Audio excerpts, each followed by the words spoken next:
इस नए एक्सप्लेनर में स्वागत है। आज की चर्चा भौतिकी के एक बहुत ही दिलचस्प कंसेप्ट पर है। सोचने वाली बात है कि एक साधारण सा दिखने वाला धातु का तार जब उसे एक गोल लूप का आकार दे दिया जाता है तो वो कैसे एक शक्तिशाली अदृश्य ऊर्जा का केंद्र बन जाता है। आइए गहराई में चलते हैं और समझते हैं कि कैसे एक निर्जीव तार में करंट दौड़ते ही वो एक जादुई क्षेत्र में बदल जाता है।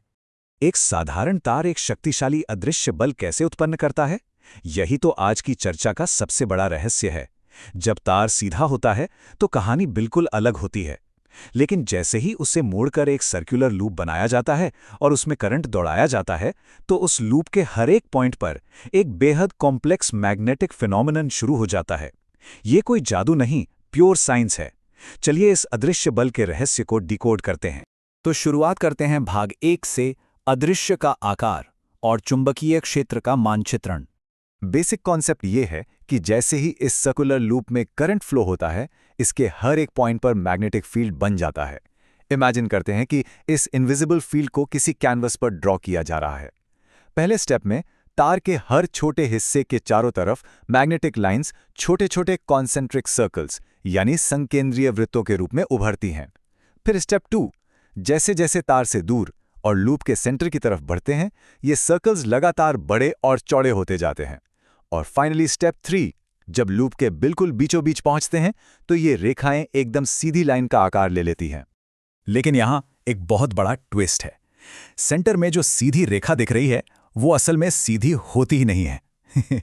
जी हां, ये साइंस के उन अमेजिंग इल्यूजन्स में से है जो आंखों को धोखा देते हैं।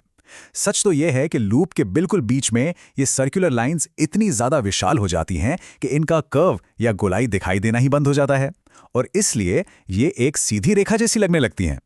ये बिल्कुल वैसा ही है जैसे हमारी विशाल गोल पृथ्वी, जो खड़े होने पर एकदम फ्लैट और सीधी नजर आती है। आगे बढ़ते हैं भाग 2 की ओर, कोर की शक्ति यानी केंद्र की ताकत को समझना। अब जब इस इनविजिबल फील्ड का मैप समझ आ गया है तो फोकस किनारों से हटाकर बिल्कुल सेंटर पर लाते हैं। आखिर ये सेंटर इतना पावरफुल क्यों है? इसका सबसे बड़ा रीजन ये है कि लूप के अंदर सभी चुंबकीय क्षेत्र रेखाएं एक ही दिशा में होती हैं। ये फिजिक्स का वो कोर प्रिंसिपल है जो इसे इतना खास बनाता है। ये लाइंस एक दूसरे से टकराकर अपना इफेक्ट कैंसिल नहीं करती, बल्कि एक टीम की तरह मिलकर काम करती हैं। इस परफेक्ट यूनिटी की वजह से लूप के सेंटर पर मैग्नेटिक फील्ड एक्सट्रीमली स्ट्रांग हो जाता है। अब आते हैं भाग 3 पर, नियंत्रण डायल और कैसे चुंबकीय शक्ति को ट्यून किया जा सकता है। तो क्या इस पावर को कंट्रोल किया जा सकता है? बिल्कुल। इमेजिन करते हैं कि हमारे पास कुछ कंट्रोल डायल्स हैं जिनसे इस मैग्नेटिक फील्ड की स्ट्रेंथ यानी बी को कम या ज्यादा किया जा सकता है। पहला डायल है करंट या विद्युत धारा। तार में जितनी ज्यादा बिजली बहेगी, मैग्नेटिक फील्ड उतना ही स्ट्रांग होगा। दूसरा डायल है दूरी। तार से जैसे जैसे दूर जाएंगे, फील्ड का प्रभाव कमजोर होता जाएगा। और तीसरा, जो सबसे इंटरेस्टिंग डायल है, वो है फेरों की संख्या या नंबर ऑफ टर्न्स। ये वो जादुई मल्टीप्लायर है जो पावर को नेक्स्ट लेवल पर ले जाता है। आइए इस तीसरे फैक्टर को थोड़ा डिटेल में देखते हैं। अगर तार का सिर्फ एक सिंगल लूप है तो 1x स्ट्रेंथ मिलती है, लेकिन अगर उसी तार को कई बार लपेट दिया जाए तो क्या होगा? अगर तार के n फेरे हैं तो मैग्नेटिक फील्ड सीधा n गुना बढ़ जाएगा। इसका मतलब है 10 फेरे लगाए तो पावर 10 गुना, 50 फेरे लगाए तो पावर 50 गुना। ये एक बहुत ही कमाल का जंप है। इसे कहते हैं द मल्टीप्लायर इफेक्ट या गुणक प्रभाव। और इसका लॉजिक बहुत ही सिंपल और सॉलिड है। चूंकि लूप के हर फेरे में करंट एक ही डायरेक्शन में फ्लो करता है, इसलिए हर एक लूप का मैग्नेटिक फील्ड दूसरे के साथ पूरी तरह से जुड़ जाता है। जैसे अगर एक भारी गाड़ी को कोई अकेला धक्का दे तो थोड़ा ही फोर्स लगेगा, लेकिन अगर उसी डायरेक्शन में 100 लोग मिलकर धक्का दें तो ताकत 100 गुना हो जाएगी। बिल्कुल वैसे ही हर एक्स्ट्रा फेरा सेम डायरेक्शन में अपनी पावर ऐड करता है, जिससे टोटल फोर्स एक मैसिव मैग्नेटिक पावर में बदल जाता है। और यहीं से एक बहुत ही पावरफुल विचार सामने आता है।